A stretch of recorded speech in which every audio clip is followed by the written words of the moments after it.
Hey guys, welcome back to my podcast, Real Talk with T&M. Tina is missing today. She had some stuff come up, so it's just gonna be me. But this has been something that I've really looked forward to talking to you guys about. It's been a very intimate experience for me. I might as well tell you the topic now. It is about healing trauma, and it's been something that's been in the works for a little bit.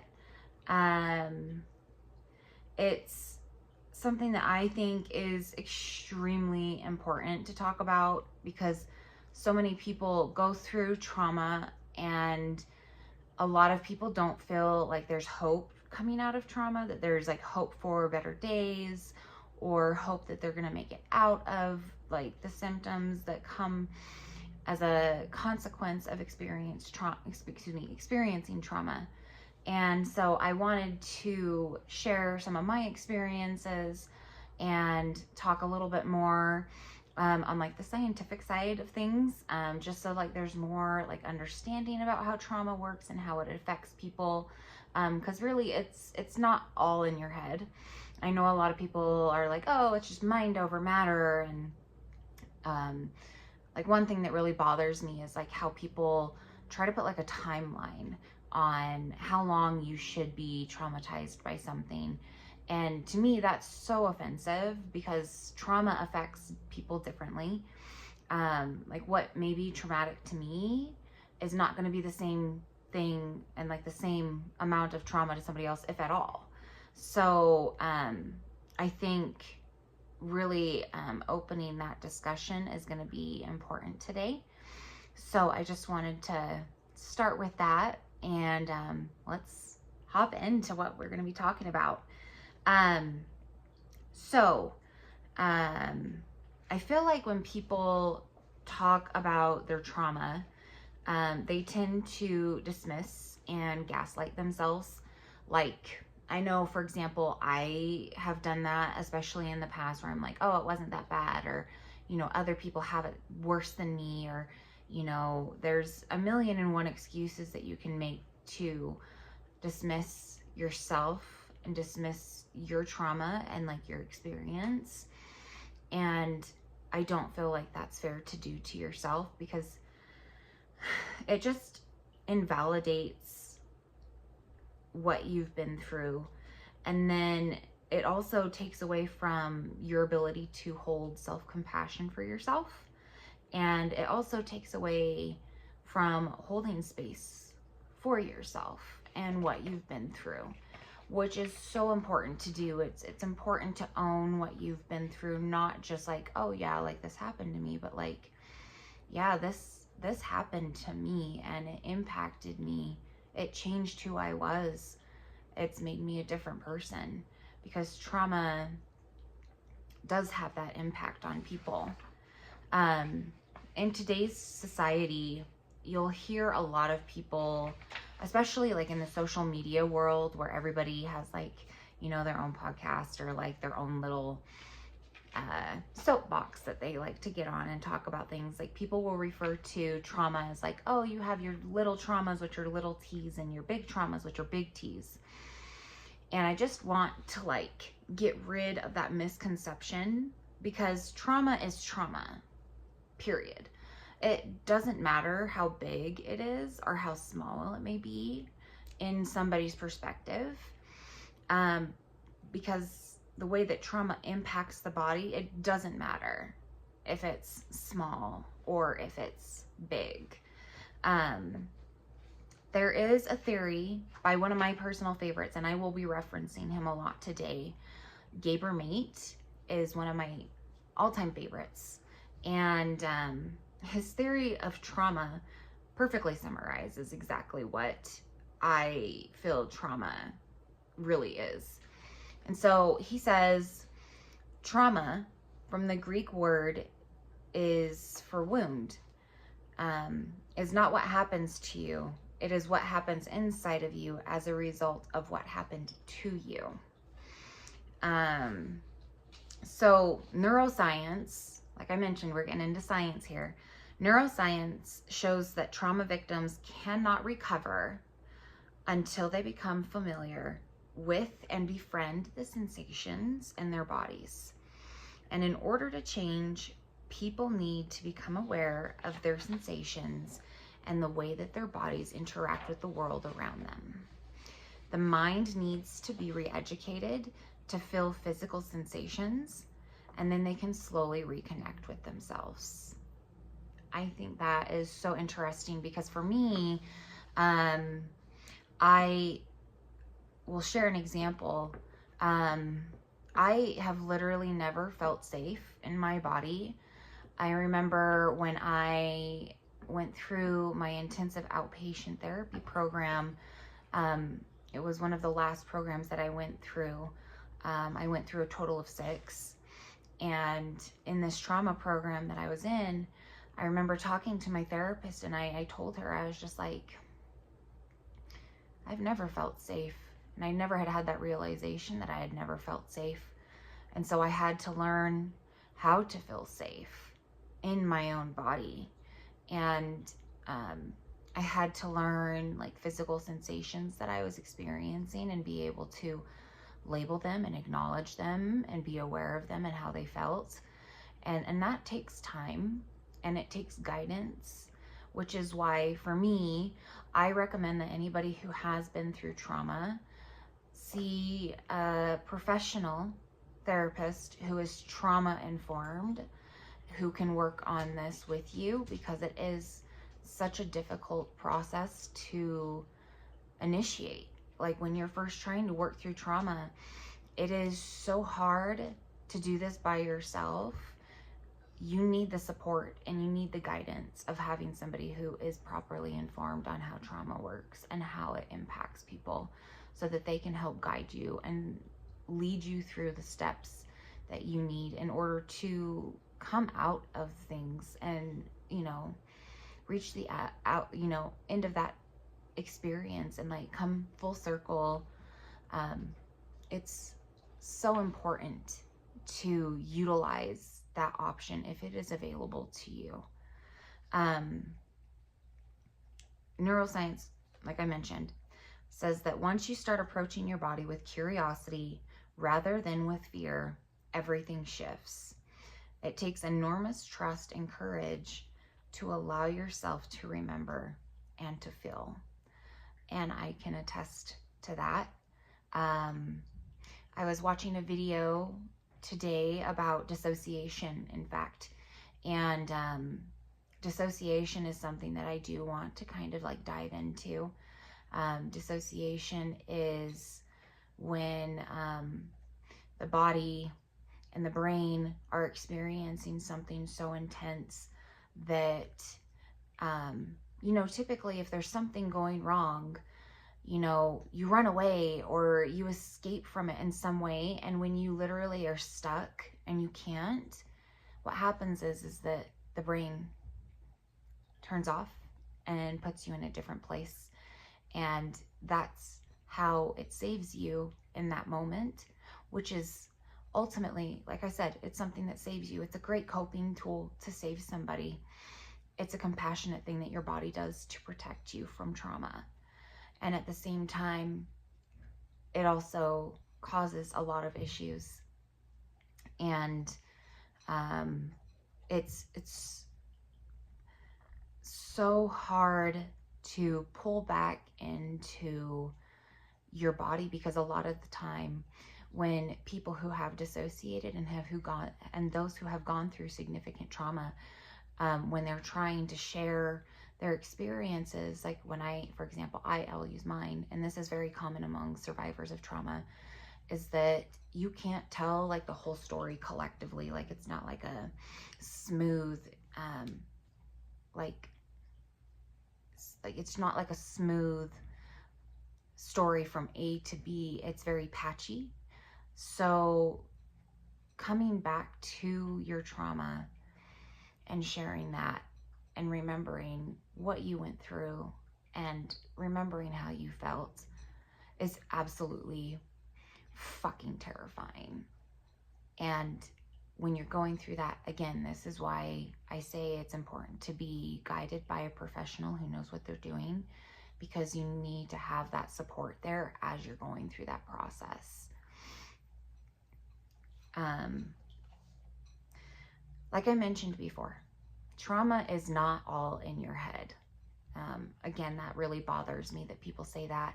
It really bothers me when people, you know, I even used to say this about myself, as like, oh, I'm just crazy. And I didn't realize how mean that was being to myself by saying that, oh, I'm just crazy, because you're not crazy.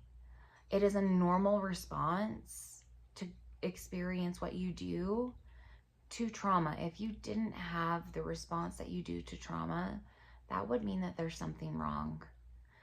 And thank God that our bodies are built in a way to respond to trauma that protects us and saves us. That is a life-saving coping skill.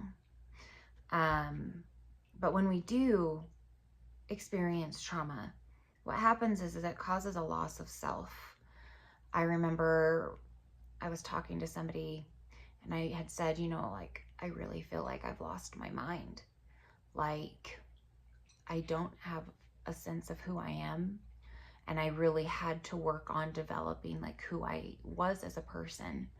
And that was really hard. I had to get to know myself and get to know what I wanted and what I needed. And I had to learn to build up the person that I wanted to be. And that's very difficult to do. And again, you deserve to have somebody who can help guide you through that, because it is a very difficult process. There's numbing. And like the numbing that you experience is like, when I experienced my numbing, literally I felt so emotionally dead. And like, I literally, you could tell me, for example, that somebody that was close to you passed away, and logically, I knew that I should have a response of empathy that was like, oh my God, I'm so sorry that that happened to you. That's so sad. That's so difficult. But emotionally, I could not feel a thing. And it was absolutely frustrating and terrifying to me that I was so numb to like everything. Another thing that it does is that there's a reorganization of perception and imagination in the mind and the brain. It just, you know, it changes not only how we think, but also our very capacity to think. And that is absolutely mind-blowing to me, that it changes our ability and our capacity to think. Like, we can't think properly when we're traumatized, which is why I always encourage people to be more compassionate with themselves, because it is a physiological change that happens in the brain. When you are traumatized, it means that you continue to organize your life as if the trauma were still going on. Traumatized people look at the world in a fundamentally different way from other people. They chronically feel unsafe in their bodies. Like I mentioned before, that is what I experienced. And it did take me. I was 33 years old before I ever experienced the feeling of feeling safe in my own body. And it goes on. We're still talking neuroscience here. As long as you keep your secrets and suppress information, you are fundamentally at war with yourself. The critical issue is allowing yourself to know what you know. And that, again, takes an enormous amount of courage. Now, I want to mention something that I'm sure that you've seen in our digital age of social media. It's circulated. There are videos that you'll see of people doing yoga, or they'll be stretching, and all of a sudden, like out of the blue, out of nowhere, you'll see that person break down and they just start sobbing and crying. Now, it's a moment that I want to explain to you because it's very important to understand it, because I doubt most people have the understanding of what is truly being experienced in that moment. It's a moment of healing for that individual. So I'm sure you've all heard people say, oh, well, emotions get stuck in the body. And people are like, well, what does that mean? Like, how? You know, like, I always had that like confusion about how does an emotion get stuck in the body? So let me explain this to you. Your body is made up of connective tissues. It's literally in everything. Every organ, your skin, your tendons, your ligaments, everything has connective tissues in it. They just make up the entire human body. But the one connective tissue that I want to focus on is a connective tissue called the fascia. Now, back in the day, doctors didn't really like know what the fascia did. So like when they would do surgeries, they would just cut through it and be like, oh, it's no big deal. Well, as time has gone on, we've learned that that's not true. The fascia is actually a connective tissue designed that its specific job is to move energy through the body. Now, what is energy in the body? Emotions. Emotion equals energy in motion. So if an emotion is too big or too overwhelming, this is such a cool process. I love talking about this. There are proteins that will surround that energy. They trap it and they encapsulate it in a piece of the fascia, because at that moment, it's just too much. Over time, that place where the fascia has encapsulated that trauma, encapsulated that emotion, it becomes a trauma site, because that weakened part of the fascia starts to collect other emotions that we're not processing. This is mind-blowing to me, because I can't believe how long it took me to learn this. And I'm excited to share this with you, because it means that there's hope and that there is a way out of things. So anyways, emotions must be felt to be processed and released. Now, another thing that a lot of people don't know is, biochemically speaking, an emotion can literally only last about 90 seconds. So when we feel emotions come up and they get overwhelming, it's like, okay, this feels like it's going to be, you know, it's so big. It feels like it's going to be forever that this lasts. Like, it feels absolutely enormous to deal with. Neuroscience shows that when a feeling arises, the psychological response in the body is brief. After that, it's not the emotion that lingers, but the story that you attach to it. That is why emotions can feel like they last for hours or days, because we keep feeding them our thoughts, replaying the situation, which is a part of trauma, especially with PTSD, and reinforcing that feeling. The key is not to suppress the emotions, but to notice when you are feeling them, and to notice when you're the one keeping them alive. Trauma produces physiological changes. Imprints from the past can be transformed by having physical experiences that directly contradict the helplessness, rage, and collapse that are a part of the trauma. As we heal, and I love this so much, the brain reorganizes itself by forming new connections called neural pathways.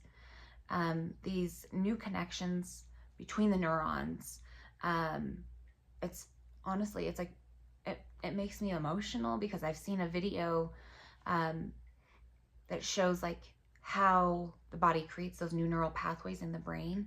It is the coolest thing to watch, and it just makes me emotional, because I love the fact that as much damage as trauma does to the brain can also heal. It's not permanent. if you sit there and you do the work.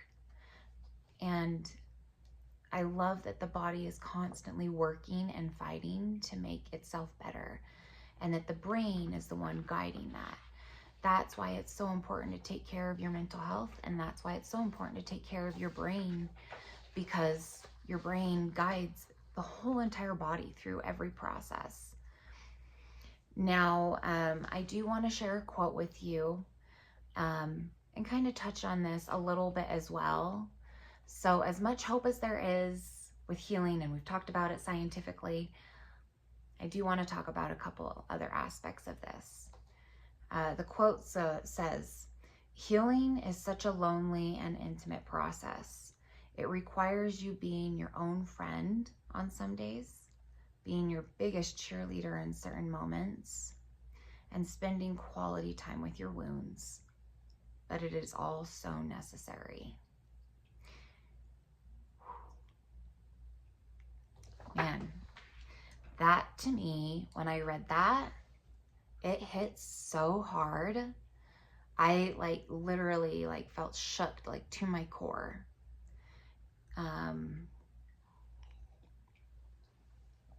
Gotta get some coffee as I talk about this. I remember a moment in my journey that I went through over the last 3 years. I was sitting on the floor, and I literally thought to myself, I was like, damn, Myranda, you are alone in this. You have to save yourself. You have to be the person that you wish would come and save you. That you have to show up for yourself that way. Nobody else is going to do that for you. And I remember calling the hotline, and I talked with them and got things sorted. And that's how I got into IOP programs. And honestly, dealing with my trauma, really, it was a very lonely process, and it was a very intimate process. It was so difficult and terrifying and absolutely overwhelming to do this by myself. And I came across a quote by Gabor Maté while I was going through this process that really touched me. He said, "The possibility of renewal exists so long as life exists. How to support that possibility in others and in ourselves is the ultimate question." He continues, "The attempt to escape from pain is what creates more pain. Choice begins the moment you become present. Until you reach that point, you are unconscious. In present awareness, we are liberated from the past." Being cut off from our own natural self-compassion is one of the greatest impairments we can suffer. Along with our ability to feel our own pain go our best hopes for healing, dignity, and love. Compassion for yourself is just as important as compassion for others. And I'm just going to kind of go on a little side note, because ADHD kind of goes that way, but it ties in, I promise. There is a wonderful, wonderful lady. Her name is Kristin Neff, and I love her work. She focuses a lot on self-compassion, and she said this on self-compassion: "Remember, if you really want to motivate yourself, love is more powerful than fear. Whenever I notice something about myself that I don't like, or whenever something goes wrong in my life, I silently repeat the following phrases. This is a moment of suffering. Suffering is a part of life. May I be kind to myself in this moment? May I give myself the compassion I need." Now, want to kind of also bring something else into this so it can kind of come more full circle. As important as it is, and imperative as it is, that you do the work on your own when it comes to healing trauma, I want to touch on something that I believe is absolutely vital to the process of healing. And I'll explain why in just a moment.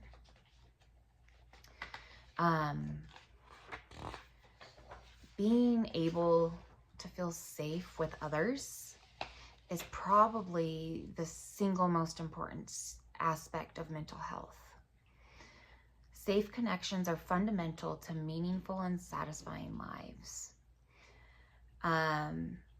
One thing that I really want us to be mindful of telling people is to just love themselves, or just focus on self-care, self-love, because sometimes a person isn't missing self-love. I wasn't missing self-love in the same way. Like, I had to work on self-love. Absolutely. For sure, I had to work on self-love. But that's not what I was missing. Trauma is very isolating. Now, what people are often missing is something called community love. Sometimes people need their village. They need their people. Because in all honesty, we were literally by design never meant to go through so much alone. And shouting self-care and self-love at people who actually need community care is how we fail them. There is another quote. It says, "Our capacity to destroy one another is matched by our capacity to heal one another." Whew. Restoring relationships and community is central to restoring well-being. When we ignore these quintessential dimensions of humanity, we deprive people of ways to heal from trauma and restore their autonomy. Woo. That really, really hits hard for me and hits so close to home, because if I had not gone into group therapy during these IOP programs, I would not have survived. Literally. These people that I did group therapy with,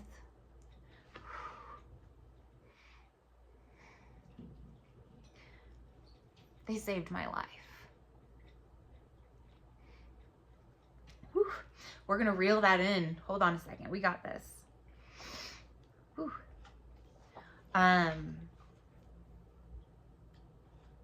I absolutely love being surrounded by people who have been hurt and who have been traumatized.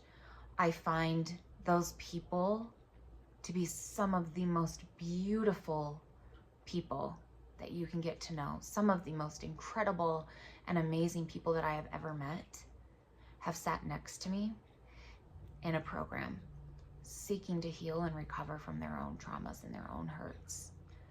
And I remember in my therapy program, and not every program is like this, this was just my experience. We were very close. There was a group of, I think there was about 25 to 30 of us. And I always wanted to make sure that when somebody new came into the group, that I was the first person to greet that person that was coming in. Because yes, we already were established. We felt like a family. Like we just had such a feeling of camaraderie in our group. And I didn't want that person to feel isolated. I wanted to welcome them into our family. And some of the things that we would do in our program, I loved this stuff. It makes me so happy to kind of reflect on it. Every once in a while there were these little, I have a little like batch of them that I still have. I have it saved in my little therapy box that I keep in my room. It's more of a jar.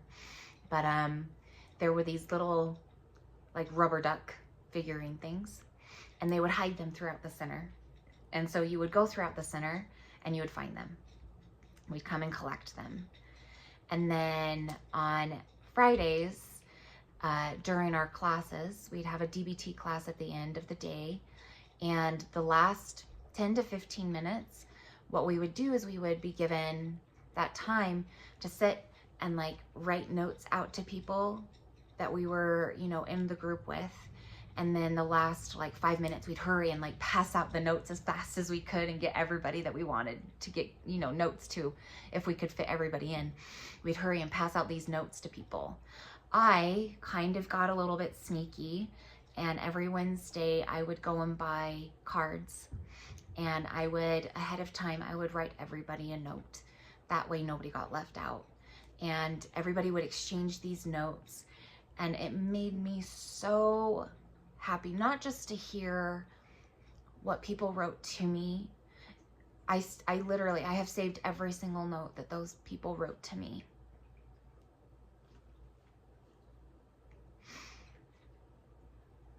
I still read them.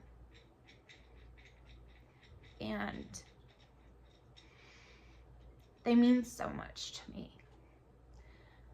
I loved seeing people grow by realizing that other people, despite how broken we felt, and despite how worthless we might have felt, or despite how difficult our days had been while we were dealing with the process of healing, that people saw so much good in each other. There was so much love and compassion in that room. Reeling that in. God, I don't want to fucking do that right now. It was so beautiful to have that community. It was so beautiful to experience that love, that support, that compassion, that empathy, the validation. Community is absolutely key to people's recovery. I remember in particular, I had just gone through something extremely difficult in my life. And I came in.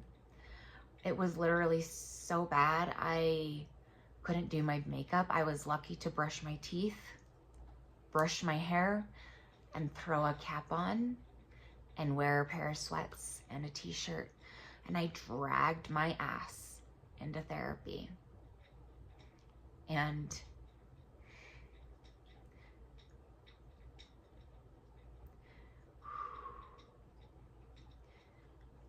I am still so close to the person that I shared this with. I remember sitting and sharing what I was going through with him. And he just sat with me and he let me cry. He gave me space.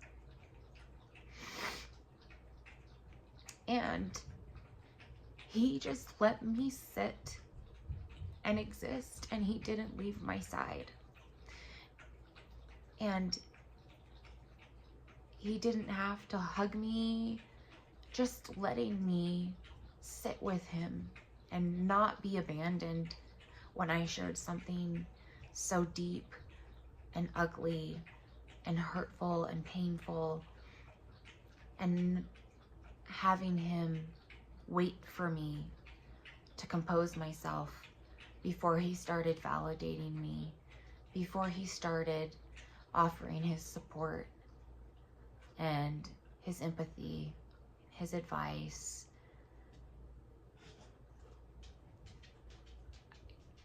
I don't have words to describe the benefits of having support and having community. while you're going through the process, especially while you're going through that process of healing trauma. I will never forget that man. He, to this day, is still one of my closest friends. We still keep in contact frequently. Mango wants to say hi, by the way. He's coming over because he is like a very smart emotional support animal, and he can tell that mommy is emotional. So this is Mango. Say hello, buddy. Say I'm a handsome boy. I interrupt mom all the time. And anyways, clearly I love him. There's like literally pictures everywhere. Anyways, back to my story. I will never be able to repay him for what he did for me. And I will never have the words to string together to articulate what he has done for me just by sharing that experience with me. That brought so much healing and so much love,